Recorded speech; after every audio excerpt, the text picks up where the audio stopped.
మహాదేవ శ్రీమాత్ర నమః.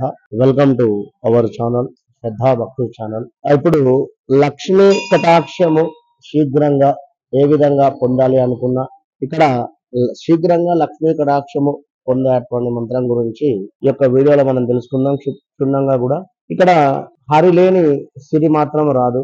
లక్ష్మీదేవిని మాత్రమే మేము మొక్కుతాము, లేదా లక్ష్మీదేవిని మాత్రమే మేము ప్రదక్షిణ చేస్తాము. లక్ష్మీదేవి అనుగ్రహం మాకు కావాలి అనుకుంటే మాత్రం చాలా తప్పు అవుతుంది. హరిలేని సిరి మాత్రం ఉండదు. ఎందుకంటే ఒక వివాహ ఆహ్వాన పత్రిక కానీ లేదా ఒక ఆహ్వానానికి వెళ్ళినప్పుడు ఇక్కడ భార్యాభర్త ఇద్దరికి కూడా చెప్పడం జరుగుతుంది, కుటుంబ సమేతంగా అందరూ రండి అనే విధంగానైతే మనం చెప్తామో అదే విధంగా ఇక్కడ లక్ష్మీ కటాక్షం మనకు కావాలి అనుకున్నప్పుడు ఖచ్చితంగా కూడా శ్రీ మహావిష్ణువును కూడా తప్పకుండా మనము ఆరాధించాలి. పర్వతవర్ధి సమేత రాజరాజేశ్వర స్వామినైనా లేదా అలన్వేల్ పద్మావతి సమేత శ్రీ వెంకటేశ్వర స్వామినైనా ఎవరినైనా కూడా ఇద్దరిని కలిపి ఆరాధిస్తేనే మంచి ఫలితం అనేటువంటిది ఉంటుందనేటువంటి విషయాన్ని గమనించుకోండి. ఎందుకు అంటే నేను వెంకటేశ్వర స్వామి దేవాలయానికి వెళ్ళాను, దండం పెట్టుకున్నాను, నాకు లక్ష్మీ కటాక్షం కావాలన్నా కుదరదు. తిరుపతికి వెళ్ళి పైన స్వామివారిని దర్శనం చేసుకొని వచ్చినా కూడా కుదరదు. ఎందుకంటే అక్కడ వరాహస్వామి దర్శనము, ఆదివరాహస్వామి దర్శనము అదేవిధంగా ముందుగా చేసుకొని తర్వాత ఈ యొక్క వెంకటేశ్వర స్వామి యొక్క దర్శనం చేసుకొని కింద అలివేలి అమ్మను దర్శనం చేసుకొని వస్తేనే ఆ యొక్క దర్శనానికి అర్థము, మనం వెళ్ళినటువంటి తిరుపతికి అర్థము. కనుక తప్పకుండా ఈ విషయాన్ని గమనించుకోండి భక్తులు. లక్ష్మి అంటే ఒక డబ్బు మాత్రమే కాదు. ఒకరు ఒక మాట మాట్లాడుతూ ఉన్నారు, ఎంతో విశేషంగా కవిత్వం రాస్తూ ఉన్నారు, ఎంతో విశేషంగా తడబడకుండా మాట్లాడుతూ ఉన్నాడు, ఎంతో విశేషంగా తను అద్భుతమైనటువంటి కారు నడుపుతూ ఉన్నాడు, ఎంతో విశేషంగా తను కోర్టులో వాదించుతూ ఉన్నాడు, తన మాటకు మంచి పవర్ ఉంది.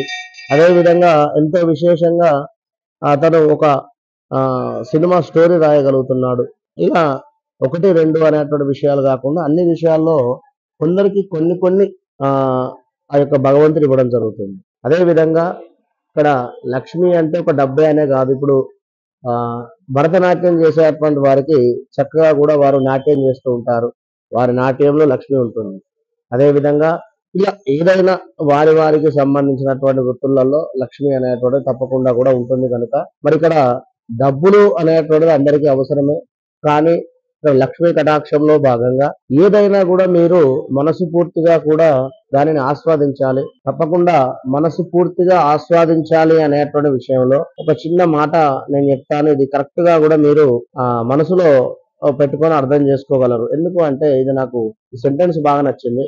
ఎక్కడ ఎలా ఉన్నా కూడా భగవంతుడు మనిషి యొక్క మనసులోనికి చూడగలుగుతాడు.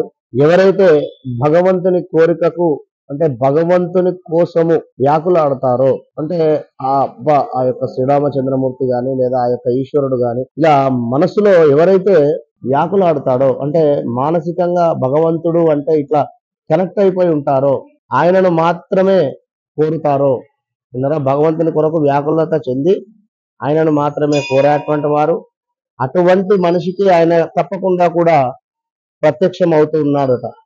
ఇక్కడ అంటే ప్యూర్ హార్ట్, ఏదో చెప్పడానికి మంచి విషయాలు అయినప్పటికీ కూడా మనసు మలినమై ఉన్నా కూడా తప్పకుండా భగవంతుడు చూస్తూ ఉంటాడు. విన్నారా? సరళత్వము అమాయకత్వము నిన్నటువంటి హృదయము, ఆయన హృదయంతో ఆయనను పిలవాలి. విన్నారా? ఎంతో ప్రేమగా, ఎంతో సరళంగా, ఎంతో అమాయకంగా ఆయనను పిలవాలి ఆ యొక్క భగవంతుని. ఆ విధంగా భగవంతుని ఎవరైతే ఆరాధిస్తారో వారికి తప్పకుండా కూడా భగవంతుని యొక్క అనుగ్రహం ఉంటుంది. ఇంకా చూసుకున్నట్టయితే మరి యొక్క మంత్రము ఓం శ్రీ ఓం నమః పరమలక్ష్మై విష్ణు వక్షస్థల స్థితాయై రమాయై ఆశ్రిత తారకాయై నమో వక్నిజాయై నమః. ఓం శ్రీ ఓం నమః పరమలక్ష్మై విష్ణు వక్షస్థల స్థితాయై రమాయై ఆశ్రిత తారకాయై నమో వక్నిజాయై నమః. ఓం శ్రీ ఓం నమః పరమలక్ష్మై విష్ణు వక్షస్థల స్థితాయై రమాయై ఆశ్రిత తారకాయై నమో వక్నిజాయై నమః.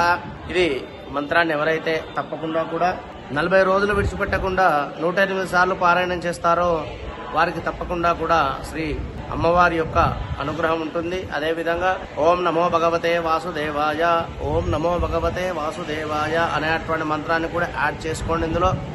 అదొక 108 సార్లు, ఇదొక 108 సార్లు తప్పకుండా కూడా 41 రోజులు పారాయణం చేసేటువంటి ప్రయత్నం చేయండి. ఆడవారికి అడ్డు వచ్చినటువంటి సందర్భాల్లో మీరు ఆ యొక్క 4 రోజులు విడిచిపెట్టండి. 5వ రోజు తలంటు స్నానాన్ని ఆచరించండి. ఆచరించిన తర్వాత ఉదాహరణకు 28 రోజులు అయిందండి. 28 రోజులు అయిన తర్వాత 5వ రోజు నుంచి మరలా 4 రోజులు విడిచిపెట్టి 5వ రోజు నుంచి కంటిన్యూ చేసినట్టయితే 29వ రోజు కౌంట్ అవుతుంది. ఆ యొక్క భగవంతుడు మీకు ఇచ్చినటువంటి గొప్ప వరం అది. కనుక హరిలేని సిరి రాదు అనేటువంటి విషయాన్ని గమనించుకోండి. తప్పకుండా కూడా ఈ యొక్క వ్యూహలక్ష్మి మంత్రం ఇది. వ్యూహలక్ష్మి మంత్రంతో ఎన్నో మిరాకిల్స్ కూడా జరిగినటువంటి సందర్భాలు ఉన్నాయి ఇక్కడ. కనుక ఇలాంటి అమ్మవారి యొక్క అనుగ్రహం కావచ్చును, లేదా శీఘ్రంగా లక్ష్మీ కటాక్షం కావచ్చును. వీడియో మొదట్లో చెప్పడం జరిగింది.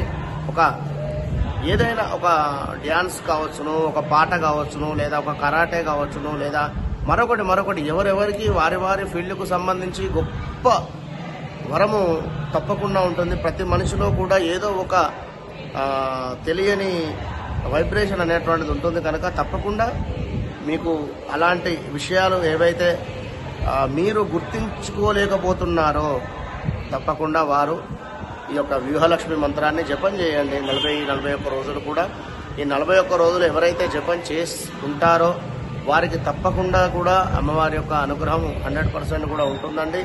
ఎందుకంటే నా అనుభవంతో చెప్తున్నాను. చాలా అంటే చాలా పవర్ఫుల్ మంత్రం ఇది. కనుక తప్పకుండా అందరూ కూడా ఈ యొక్క వ్యూహలక్ష్మి మంత్రాన్ని చేసుకొని మంచి ఫలితం పొందండి. ఏలినాటి శనిలో ఉండేటువంటి వారు కూడా తప్పకుండా ఈ యొక్క మంత్రాన్ని పారాయణం చేసుకోండి, మంచి ఫలితం ఉంటుంది. తప్పకుండా సబ్స్క్రైబ్ చేసుకోండి మన ఛానల్ను. చాలామంది కూడా సబ్స్క్రైబ్ చేసుకుంటూ ఉన్నారు. కాల్స్ కూడా వస్తూ ఉన్నవి తప్పకుండా. కనుక జాతక పరిశోధన కావచ్చును, జాతకానికి సంబంధించి ఎలాంటి డౌట్స్ ఉన్నా కూడా కాంటాక్ట్ కండి. మంచిగా మీతో మాట్లాడడం జరుగుతుంది. మహాదేవ శ్రీమాత్రే నమః.